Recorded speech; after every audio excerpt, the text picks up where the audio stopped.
You know, it's one of the most unique aspects about Sonic. It's the storytelling. Every Sonic game has a story to tell amongst the long history of games that have been released. And yes, a lot of these stories, while not technically being the best from a writing perspective, still have many moments that just kinda stick with you. Over the years, Sonic has had many memorable events take place in these stories, and sometimes it's for the better, and sometimes it's for the worse. So I thought it'd be fun to adventure through the Sonic series and choose the most memorable moments or cutscenes from the series. But before we can do that, I must guilt trip all of you into hitting subscribe with post notifications on so you get notified of my future Sonic content. If you don't subscribe, I'm gonna be very upset with you, and I ain't gonna like you. Also, chill members who choose the $5 tier get access to my videos 2 days early. Anyways, enough of that. Let's get into the video. Alright, if I were to ask you what the most memorable Sonic cutscenes are for you, I think I know what you would probably say. You would say something along the lines of an intro cutscene. I mean, after all, intro cutscenes are supposed to set the stage for every Sonic game you play. It's always the very first thing you see when you either load up the game or when you just press play. So,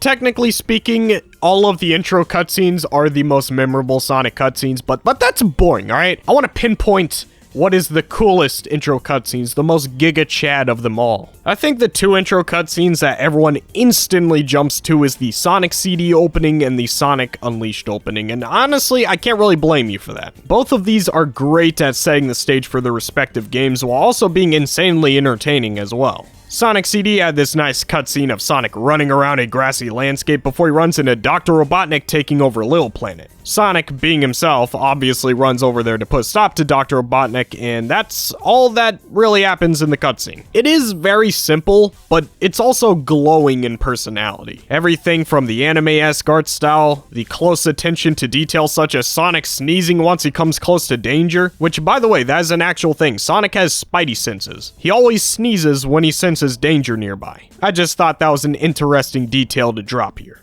Overall, this cutscene is indeed a banger. But honestly, I feel like most people remember this cutscene not from playing Sonic CD, but rather from playing Sonic Mega Collection and finding it in the history section of the game. That's how I was first introduced to this, and I think I rewatched this exact cutscene about 1,000,000 times as a child. This cutscene alongside Metal Sonic was the entire reason why I bought Sonic Gems Collection, so you know, Sega, your marketing kind of works here. But come on, let's keep it real, it is still not better than the Sonic Unleashed intro cutscene. You can say whatever you want about the game, that it's only half good, and that the Werehog sucks, or I don't know, whatever criticism you decide to come up with. Metal collecting bad. You cannot sit there and tell me that this is not the greatest opening to a Sonic game of all time. That is no hyperbole, I mean that 100%, 1,000%. Take out all of your biases right now. What Sonic cutscene has better CGI, better animation, better character interaction, better stage setting, and a better climax than this scene? There is not a single one. This cutscene is legitimately movie quality. We get to see Supersonic blast through all of the battleships before having this nice dialogue sequence with Robotnik showing off his cocky and confident nature. Like, you could show this cutscene to someone who doesn't even know what a Sonic is, and they would easily know everything about Sonic's personality. As well as Robotnik, he's a bit of a scrambling, clumsy idiot who is also a mastermind of destruction who just split the Earth into multiple pieces. You can't tell me this isn't peak. Like, this is the GOAT. The GOAT! But hold on. Let's calm down for a moment. You see, the Sonic Unleashed cutscene is the GOAT. However, there's some underrated intro cutscenes I want to turn your attention to, so please, consider the following. Alright, hear me out, guys.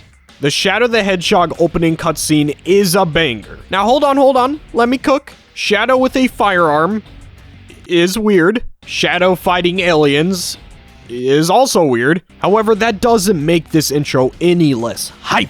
The music, the build-up, Shadow just obliterating everything in his path in this dystopian city. Even the CGI is quite impressive for the time that the game was released. It's a good opening cutscene. Now, does it reflect the quality of the game? No. Does that fact make it any less good? Maybe perhaps a little, but regardless, if you've never played the game, it's low-key a banger for how weird it is, and it's also pretty cool. I'm also not afraid to admit that the Shadow the Hedgehog soundtrack is a bop. It is what it is after all. And then there's also the fact that this cutscene was so bold and different from the rest of the Sonic series. it is kind of impossible to forget that this cutscene ever existed. Let's be honest, when you first saw this, you knew that bleaching your eyes couldn't remove it. Okay, on to the next one, Sonic Riders Zero Gravity. Listen, the original Sonic Riders opening cutscene was great. However, in my opinion, it's not as memorable as the sequel's intro cutscene, because Zero Gravity's cutscene was like the coolest thing when I was a kid. Sonic is in this futuristic city in a car, he's just tossing this wheel thing up and down. Then robots start attacking them, so they drive off trying to escape while building up the tension of the cutscene in the process. It ends with the car driving out of the building with Sonic falling to his death. But then suddenly, the wheel just flips gravity entirely, thus saving Sonic, and I can't tell you how cool this was. I remember watching this cutscene as a kid, and I don't know exactly what it was, but this cutscene just made my brain go... So to me, that was very memorable because my childlike brain could not handle that cutscene. Alright, but come on, there's gotta be some more memorable cutscenes than just intros, right? That can't be the only iconic and memorable moments, right? Well, it's not, because I want to point out some cutscenes that are great representations of character for Sonic and some of his friends. Such as this one Sonic in the Black Knight scene. This is the best representation of Sonic's character ever. Flat out. Basically, Sonic is sent off to complete a trial, but on his way to do so, he runs into this little crying villager. Instead of Sonic ignoring the villager in order to complete his trial with the time given to him, the villager mentions how their family and everything they know and love have been taken away by a dragon in a cave. So, Sonic does what he does best and ignores the instructions given to him to help someone in need. There's even this moment at the end of the cutscene with uplifting music and Sonic having his Naruto save the day moment. That is the single best representation of Sonic's character ever. Not a single form of media, story, or game has shown Sonic's character better than this scene. These are the types of cutscenes that I want to see happen more often in the Sonic series because dang, this is peak. The idea that Sonic always follows his moral compass, even when it doesn't even make sense, or even when he's instructed to not do so, is exactly what Sonic's character should be, and we need more moments like this to represent that side of him in the series. I think Ian Flynn understands that for the most part because we did get little tastes of it in Sonic Frontiers, so we might be in good business. There is another Sonic character that has also had such a great, impactful moment. I'm talking about Shadow the Hedgehog. Now, Shadow has had plenty of memorable cutscenes, however, the one that takes the cake for me is the one from Sonic 06. You already know what I'm talking about. You see, the funny thing about Sonic 06 is that Sonic's story sucks, but Silver and Shadow's story? Well, they're not half bad. I mean, it's not perfect, there's definitely some rough areas, but it's alright considering what it's trying to be. Throughout the main story, a growing issue is that Mephiles keeps informing Shadow of the future in which humanity turns on Shadow, thus hating him in the process. This all comes to a head at the end of Shadow's story where Shadow fails to seal Mephiles away. Mephiles, broken out, asks again why Shadow is continuing to fight for humanity's safety, despite them vilifying him regardless. And that, ladies and gentlemen, is when Shadow drops the hardest quote a hedgehog has ever dropped. If the world chooses to become my enemy, I will fight like I always have. Damn, this is a video game about anthropomorphic animals jumping on springs. The dialogue did not need to go this hard. Shadow's character peaked with this moment, and unfortunately, it's all been downhill since then. But I want to talk about a type of cutscene that is very memorable to me because it only happens a few times in the series, and it shows a different side of Sonic's character. There's been quite a few moments in the Sonic franchise where Sonic shows insecurity, or rather vulnerability. It's very rare because Sonic is typically an upbeat hero that always keeps his chin up.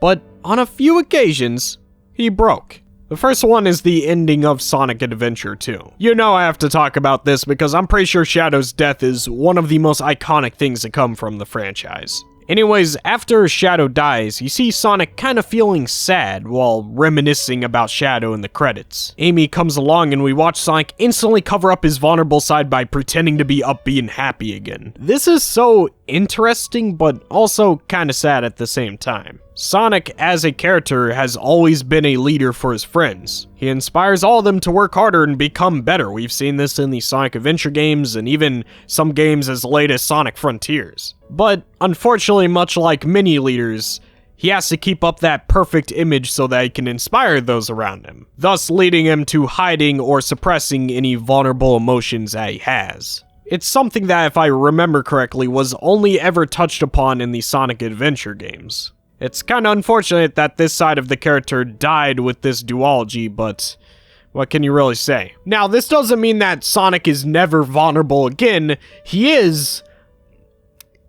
It's just different. Oh boy, time to talk about the Son Amy scene in Sonic Unleashed. While in Spagonia, Sonic is in his werehog form when Amy finds him and decides to run up and hug him. After realizing that the werehog looks very different from Sonic, she pushes him away, says ew, and runs off. After that moment, Sonic began practicing the red pill mentality. But what's really weird about this scene is that Sonic is sad. And even in a future cutscene, he hides from Amy to avoid her finding out that he looks like an ugly monster. Now, I already know what implications could be made from this, and I'm not going to get into that. You can go look at any Son Amy fan discussion, and they'll explain exactly what they believe to have transpired here. But you know what? I think I'm going to give my own headcanon / interpretation of the situation. Bars. Hear me out.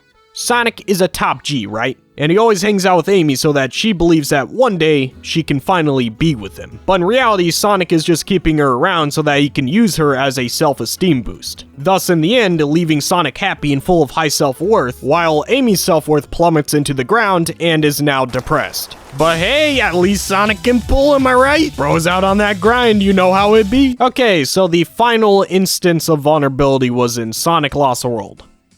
This one isn't good. Yeah, this cutscene is memorable for all of the wrong reasons. So basically, when Tails gets trapped in the animal capsule, Sonic runs over and gives the most cringe-inducing monologue ever. I'll just play it and let it speak for itself. Those rotten, sneaky... Tails acted for the greater good. Let's make sure his sacrifice isn't for nothing. I'm supposed to be the fastest, but I was too slow to save my buddy. Yeah, no, this is bad. This is really bad. I like the concept of this plot point a lot, but the acting and the tone of the story was not there. You're trying to mix Naruto with Teletubbies. That ain't gonna work. But it still happened, and I mean, it is what it is, I guess. Then there was also this wild cutscene where Robotnik decides to punch and destroy this monitor screen while threatening to burn everything the Deadly Six loves and make them watch. What is going on here? This cutscene has a great concept, but it does not fit this story or this game. We're in Playful Snow World when this occurs, and the villains look like this. Why this game? I don't know. I don't think we will ever know. And I think that's why a lot of Sonic Lost World's cutscenes are memorable, and it's because this game's story is confused on what it wants to be. Is it a funny gag fest for the younger audiences like Sonic Colors, or is it a life or death situation where every decision counts? I will never understand this game. Anyways, it is time to talk about the funny part of the video. Let's talk about what are the most memorable bad cutscenes that the Sonic series has had, and I kept this for last because I know how some fans are and they don't like, you know, the criticism or making fun of the Sonic, so I kept this in last place just to calm everyone's nerves and to soften the blow before I, you know, make fun of Sonic. Alright, so we're coming in hot. I think we're all expecting this. The kiss scene from Sonic 06. This is definitely in the top 5 most memorable moments in the Sonic franchise, and it is not for a good reason. This cutscene came from a game that was already a pile of garbage that now features a very realistic human kissing an anthropomorphic hedgehog. This is weird, especially because Sonic doesn't do romance. He has always avoided that. Now, the main reason why this is so remembered is because this was a really bad plot point in what the general public perceived as the worst Sonic game. So pretty much every game critic and anyone who has ever talked about Sonic afterwards decided to talk about how bad this cutscene was. And they're not wrong. This cutscene is bad. It is hard to watch. It should have never existed. But nowadays, Sonic fans are kinda tired of people talking about this scene, especially since it's almost been 2 decades since the game is released. And I can imagine that me bringing this up is going to cause controversy because some fans get sent to a frenzy state when they hear someone bring up this cutscene. Now listen. Do not prosecute me because this video is about the most iconic and memorable cutscenes at the end of the day. This just so happens to be one of the most iconic and memorable cutscenes from the Sonic franchise, whether you like it or not. So hop off. I'm chill, alright? Okay, but the actual bad Sonic 06 cutscene that is actually funny is the kick scene. Now, you all know what I'm talking about. I'm talking about the kick. So basically, in this altercation between Shadow and Silver, Shadow uses Chaos Control to slow down time, to which he then slowly walks behind Silver and kicks him to the ground. It still gets me to this day. It's so anticlimactic and poorly executed that it just makes one of the funniest Sonic cutscenes of all time. For me, this video is up there with the slice of bread falling.